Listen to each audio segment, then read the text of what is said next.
French President Nicolas Sarkozy has ditched the country's Ministry of National Identity just a few years after it was created.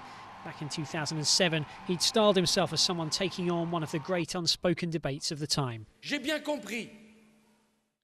I knew that national identity was a taboo subject.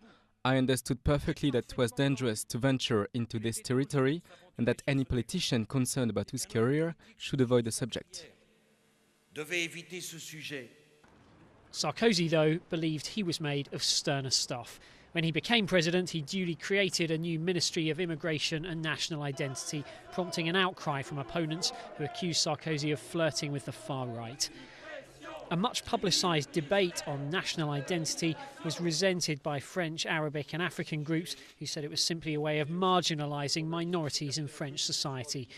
Since then, a widely criticised programme to expel Roma gypsies from the country has brought France into conflict with the EU and ensured that immigration and Frenchness are still emotive topics here.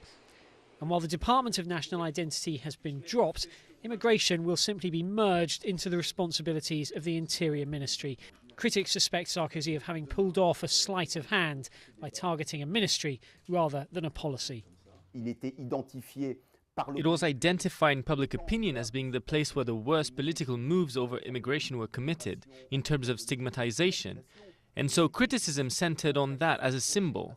However, the fact that the symbol has disappeared doesn't mean the policies won't be continued. I'm afraid it will be just words. Merging the Immigration Ministry into Home Affairs keeps up the association of immigration with delinquency. It will be even easier because they're closer than ever, controlled by a single minister. So for me, it's all rather a muddle. As a new Interior Minister takes up his powers, the loss of a national identity brief is unlikely to upset him too much. But he and the President will both be hoping that by losing the Immigration Ministry itself, they'll also be losing some of the flack they drew for creating it in the first place.